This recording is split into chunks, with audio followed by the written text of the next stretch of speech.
Biology के बारे में बात करते हैं। बायोलॉजी एक बहुत बड़ा मिथ रहता है नीट एस्पिरेंट्स के लिए कि इजी सब्जेक्ट है, हो जाता है, पढ़ना ज़्यादा नहीं पड़ता। बट मैं आज रियलिटी कुछ बताने वाला हूँ। पर्सनली मैं जब नीट 2024 दिया था तो मैं भी कॉन्फिडेंस के साथ गया था कि बायो तो एटलीस्ट मैं करके आऊँगा। बट आई स्कोर्ड फिजिक्स में अच्छा स्कोर किया था मैंने, बट केमिस्ट्री में मॉडरेट था, बट बायो में मेरा 220 था और मैंने एनालाइज किया, इसी की वजह से मेरा सिलेक्शन नहीं हुआ है। Then I came back to home, फिर एनालाइज किया मैंने कि सिर्फ 220 नंबर कैसे रहा, क्या रहा। स्टडिंग बायोलॉजी और नीट के लिए बायोलॉजी पढ़ना दो अलग चीज़ है, ये आप मिक्सअप नहीं कर सकते। वो एक तरीका होता है उसका पढ़ने के लिए, और क्वेश्चन सॉल्विंग के लिए कुछ एप्टीट्यूड चाहिए होते हैं जो आपको एक्सपीरियंस के साथ गेन करना पड़ता है, क्वेश्चन प्रैक्टिस हो या टेस्ट हो। वो उसको आप अंडर कभी मत कीजिएगा। Let me start with lectures. आप अटेंड कीजिए, मैंने एक भी लेक्चर नहीं छोड़ा। उसके बाद 100% अटेंडेंस था मेरा क्लास में, बायोलॉजी क्लास में। तो बायोलॉजी को मैं कभी भी, और टीचर जो बोलते थे मैं एग्जैक्टली वही करता था। मैं कभी भी भटका नहीं जाता और खुद का दिमाग ज़्यादा नहीं लगा, टीचर्स के रास्ते पे ही चला, और एट द एंड रिजल्ट आया मेरा। डिफ़िकल्ट पेपर में भी मेरा 320 था इस बार नीट में।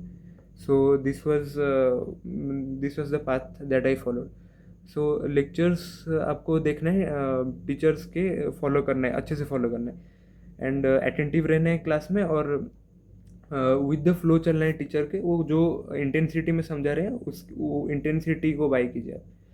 देन लेक्चर्स देखेंगे, देन डायरेक्ट एनसीईआरटी पे जंप करने से मेरा एक सजेशन रहेगा कि आप मॉड्यूल्स या रेफरेंस बुक कुछ फॉलो कीजिए, जो भी आप करते हैं। क्योंकि एनसीईआरटी में चीज़ें सब सीक्वेंस में नहीं है, सीक्वेंस में रेफरेंस बुक या मॉड्यूल्स में ही ज़्यादा रहता है। जो मेरे को भी हेल्प किया कि एक बार मैंने सीक्वेंस वाइज पढ़ लिया, फिर मेरे माइंड में वो सीक्वेंस बैठ जाने के बाद मैं एनसीईआरटी पढ़ता हूँ, वो सीक्वेंस वाइज मेरे को याद रह जाता है। ऐसे रैंडमली याद रखना मुश्किल है एनसीईआरटी। एनसीईआरटी पढ़ना है, स्टोरी बुक की तरह नहीं पढ़ना है। तो एनसीईआरटी क्या करना है, आपको लाइन टू लाइन अटेंटिव रह के पढ़ना है। और वो कहीं बार जम्बल्ड दे देता है एनसीईआरटी, जो मैंने बात किया कि वो इवोल्यूशन चैप्टर में खास करके वो बहुत ही आगे कुछ दिया है तो पीछे उसके बाद और कुछ दिया है, तो वो समझना थोड़ा मुश्किल होता है। तो आप रेफरेंस बुक पीजिए, फिर एनसीईआरटी को पढ़ने में आपको ईजी रहेगा। देन क्वेश्चन प्रैक्टिस भी बायो में इंपॉर्टेंस है। एक बार आपका चैप्टर खत्म हो जाता है, देन आप क्वेश्चन प्रैक्टिस कीजिए। 200 क्वेश्चन कीजिए, 500 क्वेश्चन कीजिए, जितना कीजिए। बट रिवीजन के टाइम पे आपको सिर्फ एनसीईआरटी ही रिवाइज करना है।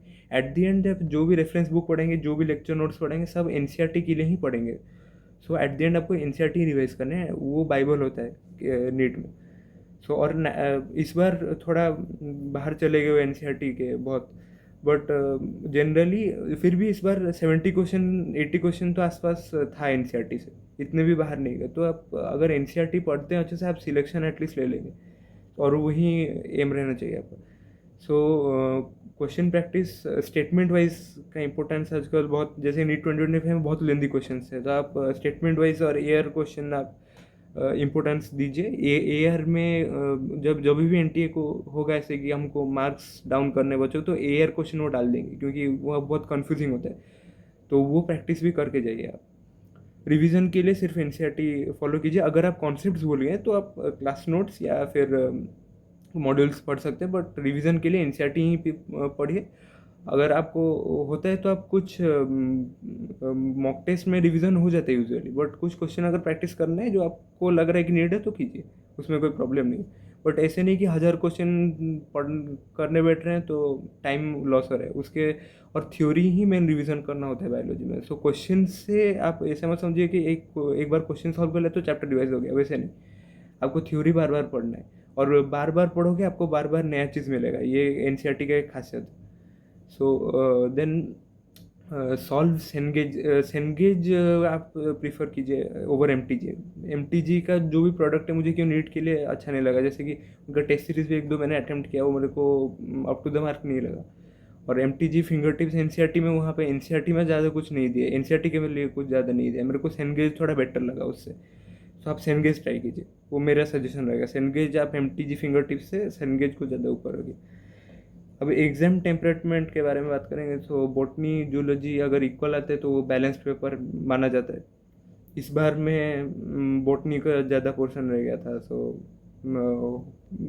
इस बार करना पड़ा। वैसे भी थियोरेटिकल और क्वेश्चन रहते हैं तो वो ज़्यादा मैटर नहीं करता, बट मेरे हिसाब से कुछ स्टूडेंट्स को बॉटनी में ज़्यादा प्रॉब्लम होता है, तो उनके लिए इस बार थोड़ा मुश्किल हो गया। बट डू नॉट पैनिक, जो भी होता है सबके साथ ही होता है, वो कुछ इशू नहीं ज़्यादा। एनिमल किंगडम के लिए आप चार्ट्स बना लीजिए, जैसे ग्रेजुअली इवॉल्व करते हैं ना, evolutionary phylogenetic way of classification हम लोग ने किया है, तो आप अगर इवोल्यूशन वाइज स्टडी करेंगे उसको तो ईजी रहेगा, कैसे कैसे डेवलप हुआ है over the phylums and classes. So ये आपको एक चार्ट के फॉर्म में अगर रख देंगे तो आपको मेमोराइजेशन के लिए आसान होगा। जब भी सुबह उठे तो आप वो ट्राई कर सकते हैं, वो एक बार रिवाइज कर सकते हैं। तो 1 हफ्ता ही लगता है मैक्सिमम वो याद रहने में, ज़्यादा नहीं लगता वो, अगर आप एफर्ट करें तो। और अगर ऐसे ही रैंडमली न्यूज़पेपर की तरह पढ़ेंगे तो आपको 1 साल में भी वो सब याद नहीं रहने वाला। अगर थोड़ा अटेंशन दे के, थोड़ा ट्रिक्स लगा, निमोनिक्स लगा के आप अगर कर सकते हैं तो वो बेटर रहेगा। ह्यूमन फिजियोलॉजी के लिए बहुत बच्चे क्या करते हैं, रटते हैं इसको, तो ये रटने वाला सब्जेक्ट नहीं है, this is a understanding subject. और आप अल्टीमेटली प्रिपेयर एमबीबीएस के लिए कर रहे हैं तो ह्यूमन फिजियोलॉजी वहाँ पे एक सब्जेक्ट है, तो आप जो भी समझेंगे वो वेस्ट नहीं जाने वाला है, वहाँ पे भी काम आएगा। So keep your attention on understanding. Morphology में कुछ प्रॉब्लम्स होता है, जैसे कि हम हमारे टीचर मॉड्यूल से ही पूरा पढ़ाए, तो हमें मॉड्यूल ही पूरा फॉलो किया था मॉर्फोलॉजी के लिए। देन एनसीईआरटी को आया और प्लांट फैमिलीज भी ऐड हुए हैं नीट के सिलेबस में, वो भी इम्पोर्टेंट है, उसको मॉड्यूल्स में एनसीईआरटी में इतना अच्छे से नहीं दिया है, मॉड्यूल ही प्रीफर कीजिए।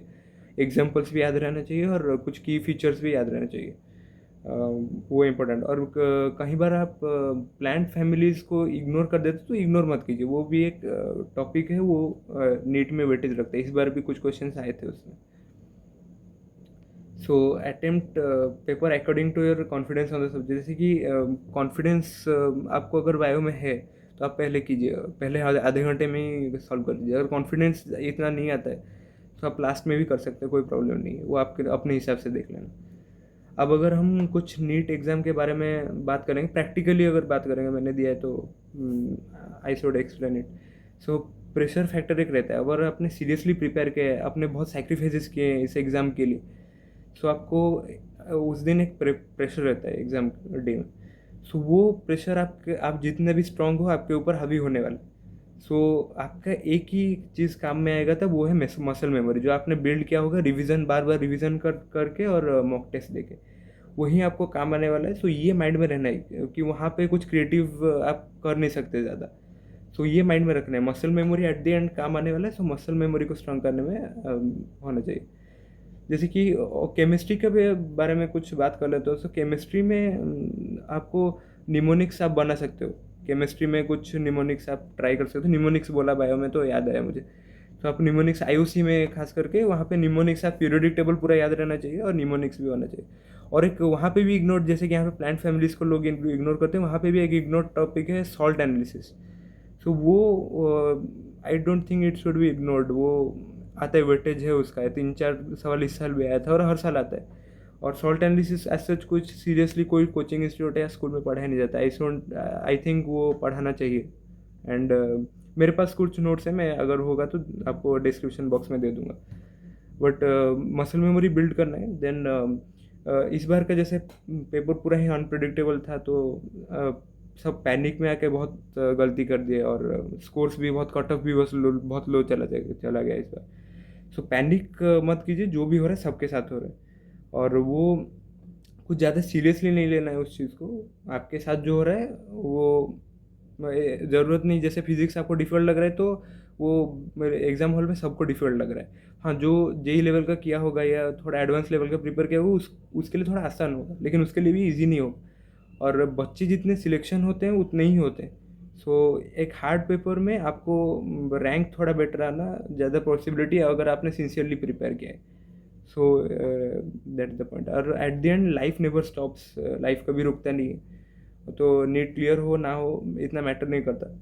आप एंजॉय कीजिए जो भी कर रहे हैं, जैसे कि पढ़ाई भी कर रहे हैं तो एंजॉय कीजिए, कोई भी कोर्स ज्वाइन कर रहे हैं, बीडीएस हो या एग्रीकल्चर हो, वहाँ पे टॉप पे जाने को ट्राई कीजिए। और if you enjoy the process you will get at the top. So thank you. Thank you.